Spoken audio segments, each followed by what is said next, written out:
Welcome to another edition of Because They Matter. Forever on a mission, committing to encouraging, educating, and empowering parents, raising their children in an impactful and loving way. Because they matter.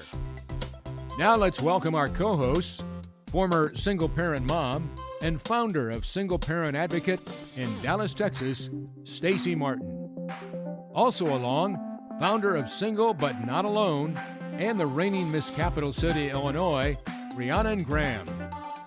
And I'm Scott Murray, speaker, author, journalist, and CEO of the Scott Murray Scholarship Foundation and Lifting Spirits, Building Dreams. We welcome you all to Because They Matter. Hello again, everybody, and welcome to yet another edition of Because They Matter. You got it, Because They Matter. That's Stacie, I'm Scott, and Rhiannon. How are you, our friend? Rhiannon Graham, the reigning Miss Chicago, as we discussed last week. Congratulations again. How's it been so far?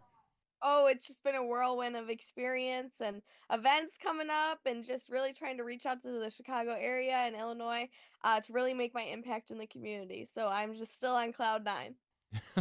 I have a feeling you're going to be there for a while, too. I think so, too. The whole year, probably. Okay. Well, Stace, why don't you set everybody up, tell us what we're talking about this week, and go for it. Oh, yeah. Well, first of all, Happy New Year, everybody. Oh, we had sure. to come out of the gate celebrating Rhiannon's incredible experience in January with her reigning Miss Chicago title. We hope all of you will go to Single But Not Alone, check out her platform, and also give her some props on social media. So, Rhiannon, once again, thanks for being with us, and congratulations to you and your village for incredible. Thank you for having me. For sure. Prior to all of this, Scott, we were all talking about what are we going to kick off the year for, because they matter. And I don't know. Well, she made it easy for us. She went out and won the Miss Chicago competition. Okay, that's what we'll talk about. Well, what we were going to talk about is all of these storms that have been coming through and freezing America. Well, Did you see that Houston had snow for the first time in half a century? In over 50 years. In Houston, Texas. My goodness gracious. And then that's crazy. Had the presidential inauguration. But then they also had snow in Florida. Yeah. The panhandle of Florida. How do you get people escape this time of year to go to Florida, the Sunshine State, to get away from the white? Escape this. I know it. Escape this snow. We have so much snow. I know the one person, or should I say dog, that loves it is my dog Biscuit, though. I struggle to get him inside. He wants to just stay and roll around in it, and I'm like, It is too cold for this. Well, he's a Yankee dog. That's the whole idea, right? He likes to be up north. But I have a Chihuahua, and that Chihuahua looks at me like I'm crazy when it's time for him to go outside. Way I'm going out there. No way. Well, anybody in Texas, much less a Texas Chihuahua, they are not going to want to go outside. You know, I'm with the Chihuahua. Absolutely. So all of us got stuck inside. A lot of families did. We're all stuck inside. And, so Jaleesa, who couldn't be with us for this episode, and I were talking. She is part of our single parent community here. And we were like, she was staying inside and lives right now during some life changes with her parents and her children. And I live with some members of my family, and we were like, this dynamic of everybody, either living together because of the weather or living together for budgeting or managing life changes positive and productively as a family, it can get pretty sticky. So we were thinking, let's talk about how do you do that? How do you go about really respecting each other and setting up your home for a blended family situation so that, what you intended in your heart actually gets lived out every day, So I thought maybe we could dig into that topic, number one. Second topic, kind of like a dovetail off of that, is love languages. Rhiannon had this great idea leading into Valentine's Day about, love languages and what are they? And how can we leverage those to make sure not only when we have quantity time we maximize it, but when we have quality time, we're really interacting with somebody in our family or otherwise who can feel our care and concern for them more effectively. So which one do you want to start with, quality or quantity, guys? Take it away. Rhiannon, what comes to mind? I'm good with either way. Stacie, you decide. All right, I'm going to say quantity because quality is going to be more fun. So let's just do the tough stuff first. So what Jaleesa and I did is we talked about what guidelines and I've got a little cheat sheet here. In my family, we're multicultural. My my nephew and my sister-in-law are from Mexico, and I've been really learning a lot more about what is it like in Mexico. And I think sometimes my sister-in-law, she's so beautiful and full of grace and just patient, and she's cooking all of these incredibly, I don't know, delicious dishes that I've never ever had. They're like cooked in a way that I just so appreciate. So, what's your question? So, where do you want to go with this? Well, I just think that what happens is, according to this guideline, when you're learning about new countries, maybe there are some differences, but you need to focus on the positives, right? So we've had some differences that we've had to navigate through, but we choose to focus on the positives. Um, I wanted to ask some of you guys, or either of you, have you ever had somebody you live with interrupt your sleep pattern? Okay. Rhiannon? I have. So that's Who been, was it? My mom, but not on purpose. She was getting up ready for work and we're on different schedules, but I'm usually a pretty heavy sleeper though. That doesn't happen a lot. It's usually me waking her up more, I would say, because I'm a night owl and she's trying to sleep and I'm up doing stuff, sending emails, doing all that good stuff. So it's probably usually, sorry mom, I know she's gonna listen to this, me waking her up more than she wakes me up. what about you, Scott? You wake people up? No, I when I go to sleep or go to bed, I go to sleep literally within a couple of minutes. I just really fall asleep very, very quickly. That's And impressive. pardon me? That's impressive. Well, I try to, I just try to wind down as I'm getting ready to go to sleep. And a lot of times, if I've emceed an event, I remember, you got to remember one thing. Doing the news for 30 years, doing the news every day at 4, 5, 6, and 10. My first show is at 4 o'clock in the afternoon, and that's when most people are getting ready to leave to end their day. 8 to 5. And I'm starting at 4, and then I was on at 5, and then I get at 6, and then you take a dinner break and you get ready for your 10 o'clock news. And if you're on the East Coast, because I worked in Washington, D.C., in NBC before I came to the Dallas area, and of course spent most of my career in Dallas, over 30 years here. But my point is this: when I was just a punk kid working in D.C., I was working till 11:30 every night when the news ended. On the East Coast, it goes on at 11 o'clock. And, I'd go home and turn the Tonight Show on and try to unwind as best I could. But I didn't go to bed till like 12:30 or 1 because you're so hyped Exactly. from doing the show. So it was just, and then would sleep in the next day because, I didn't get up at 6 or 7 in the morning like everybody else did. So that was something that I learned, and then the longer I was in the business, then the more I would unwind and not have to stay up till the end of the Tonight Show at 1 o'clock in the morning or whatever it was. Back in the old Johnny Carson days, or it just days. it just was it was a whole different thing. I was just a little punk kid, but that's what it was like. And then Jay Leno jumped on more board, and he was more my age. And so then but it's funny. And David Letterman that's when he was on, and so you kind of got to became friends because you were with him every day to just unwind. So it was much different for me than probably for most people. Yeah. And these days, a lot of times when you come in, or when I come in from a show, like if I'm doing dancing, and maybe this happens to you with your role as Miss Chicago, you come in and it's like your brain's turned on. You've been thinking about things, and, Right. and it takes some time to wind down. So maybe using headphones, would be better. Usually I'll come in and I'll just like stare at the TV, but if the gang's already asleep, it's always appreciated if I put some headphones on if I'm the one not sleeping, for sure. Yep. Going off that a little too, I just wanted to add this in here that we were talking about technology and stuff. I have always been a person that's just kind of fallen asleep with the TV on, background noise, just kind of what I've done. And in the last couple of months, I've noticed that it bothers me a little. And I'm like, is this my frontal lobe like fully developing or what's going on?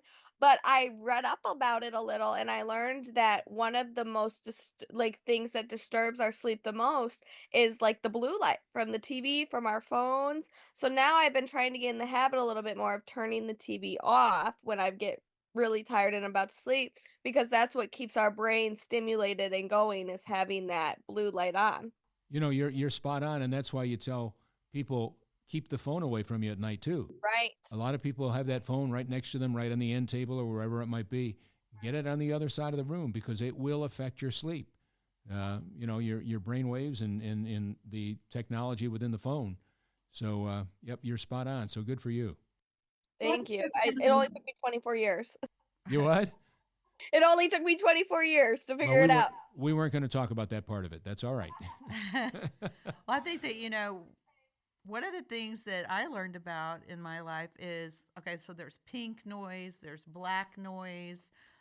And so you can actually go to YouTube and listen to, background audibly to kind of help in falling asleep.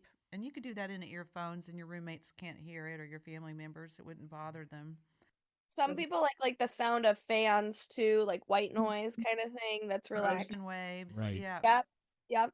So that kind of ambient noise is a good alternative. So I'm going to run through these and then I want to get into quality time and the love languages. So here's the tips, guys. Be nice to your roommates. If you have extra cookies, should you share them? The answer, Rhiannon, is yes. Yeah. she was going to say no, y'all. Just So you know. Clean up after yourself, right? Always. Yeah. Don't leave stuff for people to clean up. That's been a thing in my household sometimes. Ask my family to tell you what I'm like if I see dirty dishes in the sink. This is a family show, so we'll let that one go. But everybody's got their pet peeves, so that's all right. But and a big lesson learned for me is ask about, is it convenient to have guests over? Don't just bring your friends over, but see if it's a good time, right? If you're with a blended family situation. And this last tip, I don't even want to, it's kind of TMI. Should I even say it? Go ahead. Oh my God. Comply with toilet paper etiquette. Once again, TMI. Make the world a better place and always refill the toilet paper if you use the last square. I think that goes for paper towels too. Every one of the things that you just said to me is so common sense. It's like the trifecta I always talk about: kind, courteous, respectful, and that's what you have to be. It's just an automatic. I mean, it's not, oh, should I do this? Should I do that? Those are just, to me, those were all automatics, even the last one.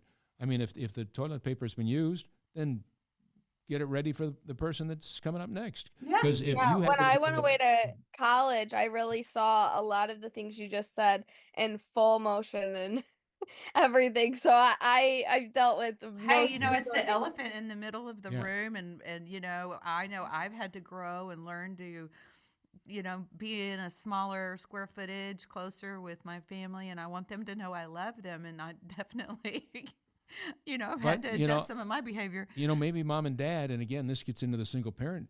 Absolutely. Maybe mom and dad never taught them.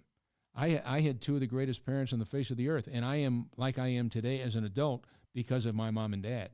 And if I had not had a mom and dad that were so focused on making sure I was to do things to be kind, courteous, and respectful to others, and to certainly take care of myself, then I would probably have some of the same issues we're talking about right now.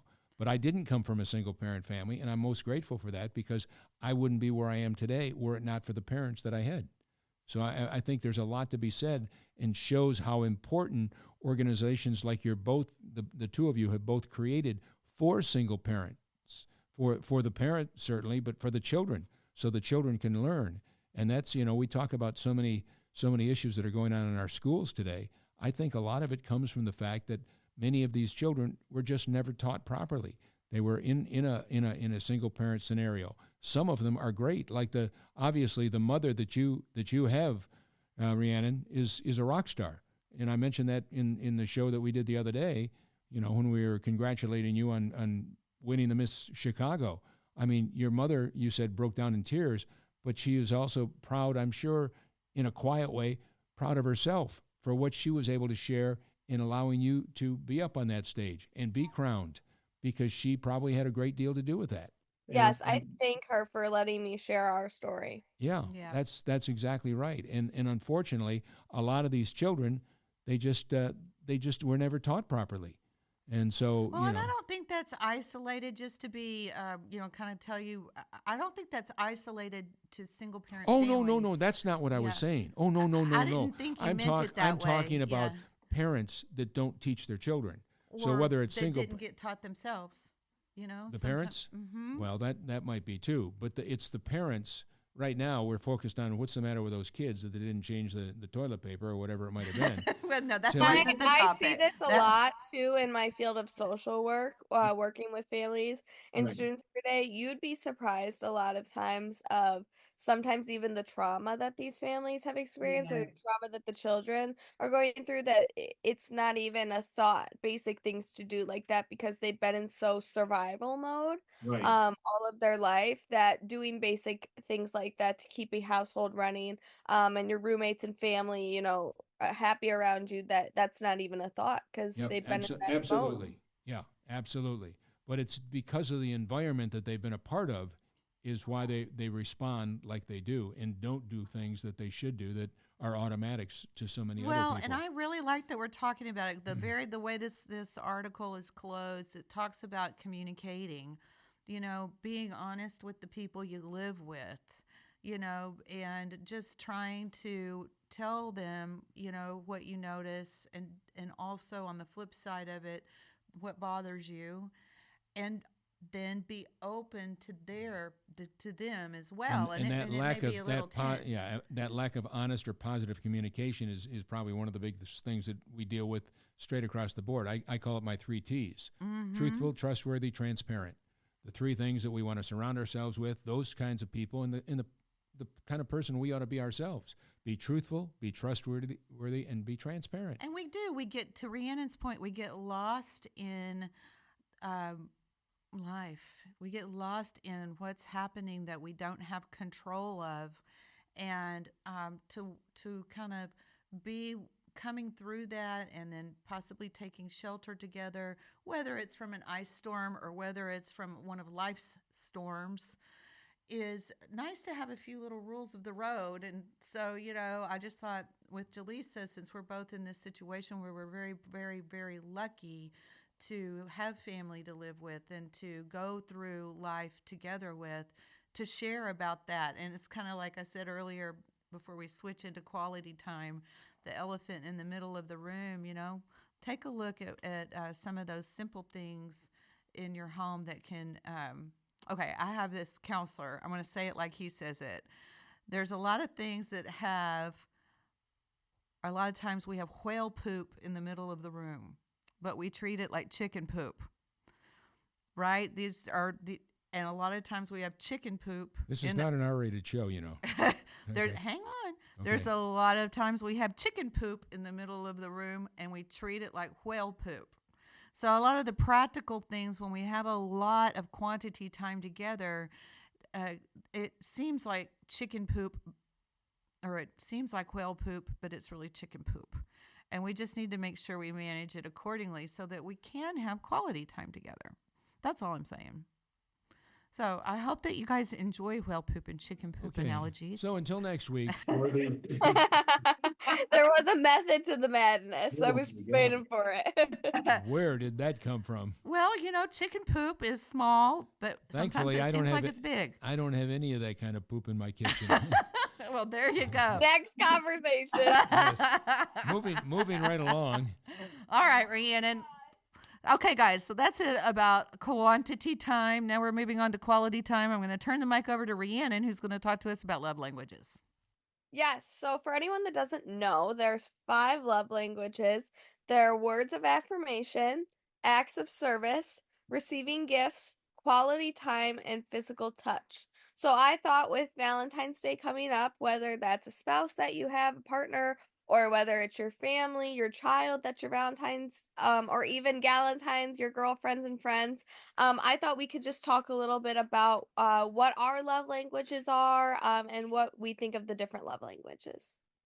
All right, go for it. Start us off. Yeah. So, Stacie, do you want to maybe start and say what your love language is? What you think out of those words of affirmation, acts of service, receiving gifts, quality time, and physical touch? I need all of those things. All of them. Okay. And that's the thing. All of us need all of them, but which one are the dominant ones, right? I would say earlier in my life, I was probably more a material girl. I like gifts and acts of service. I don't know why. I hate to confess it, but that is, if you want me to feel special, I need gifts and acts of service. That's terrible. There you go. No, it's not. And she hasn't changed, Rhiannon. And the third Still thing, likes gifts. still like acts of service.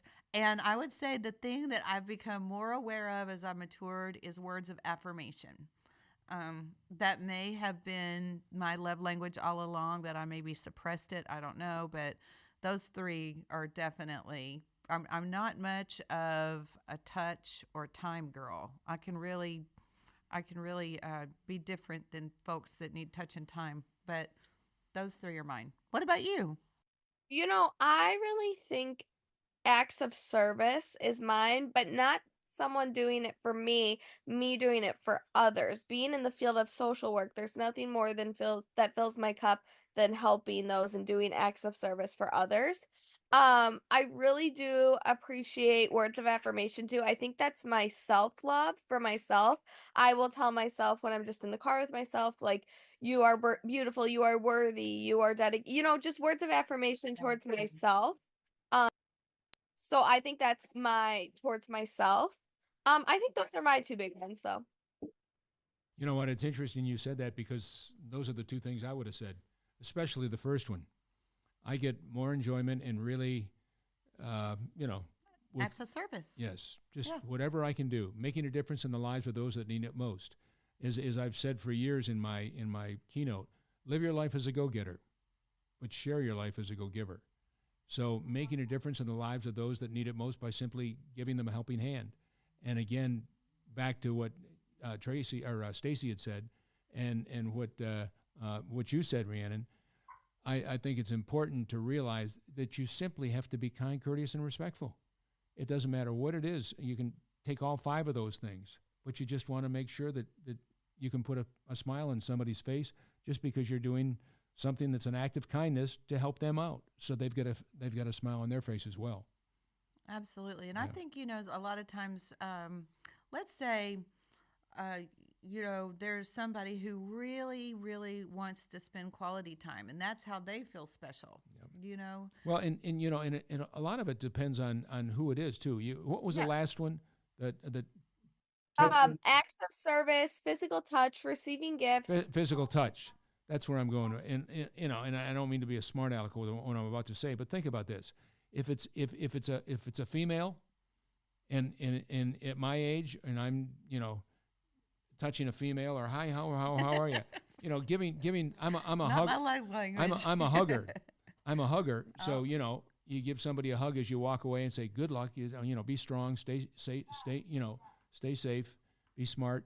But by the same token, the touch that you would give a woman or someone your own age as an adult, that could be misconstrued just by doing that. I think. Yet, if it's a grandchild, I became a grandfather a year and a half ago.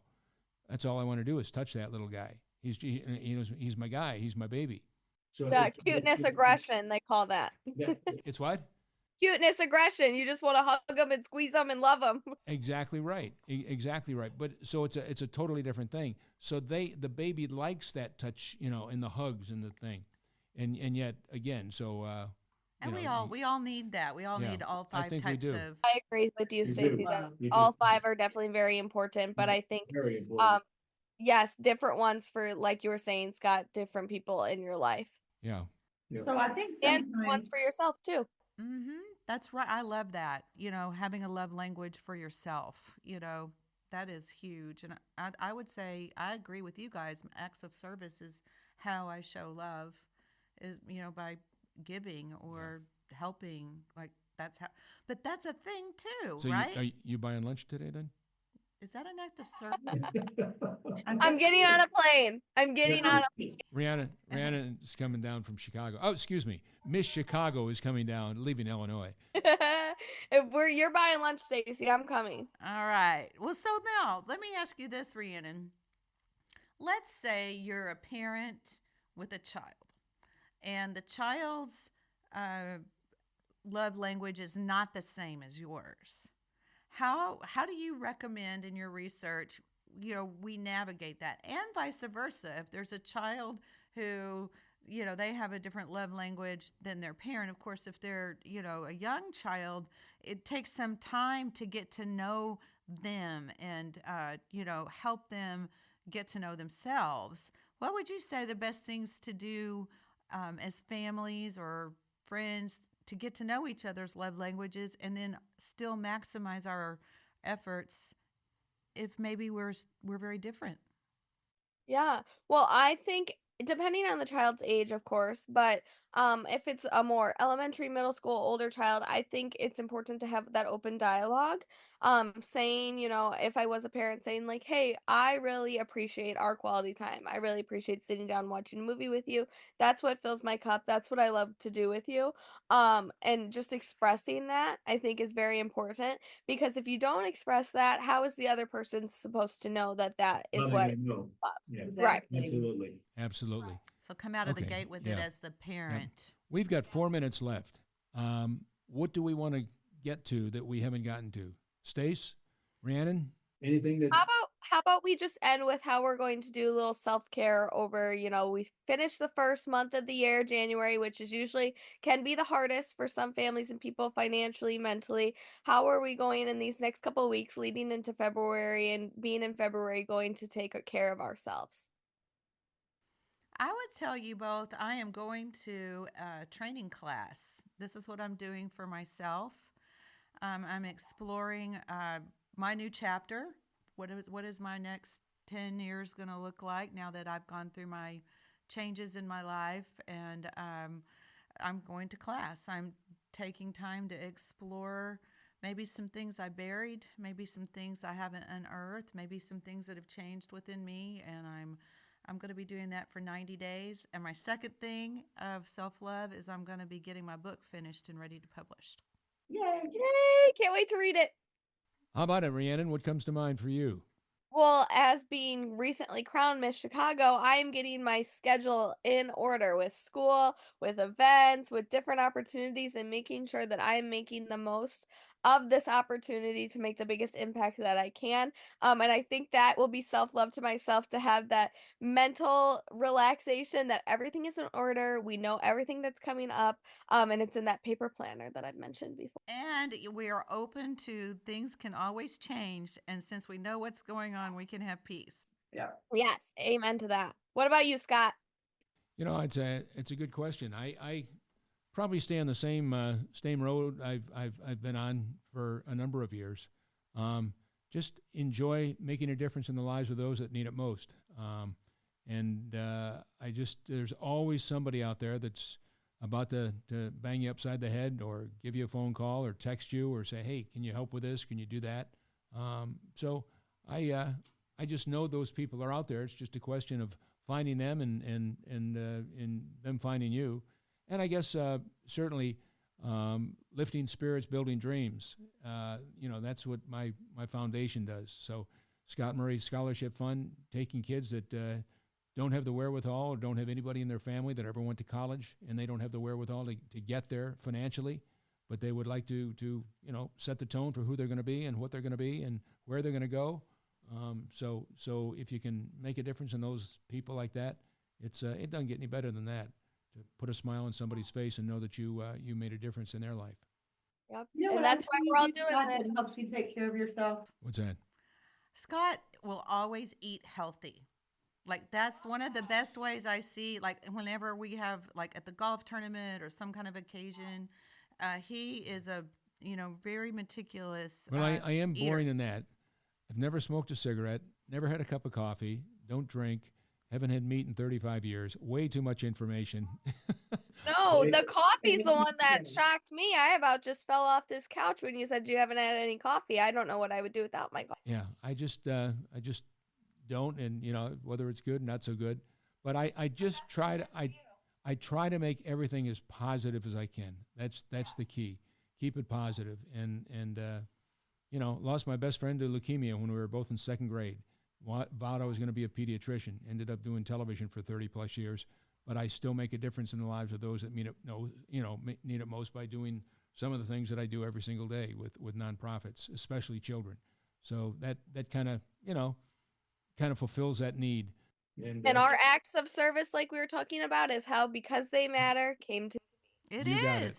Well, I'll tell you what, on behalf of Miss Chicago, Rhiannon, Stacie, I'm Scott. Because They Matter. The name of the show. Till next time, stay safe and be well.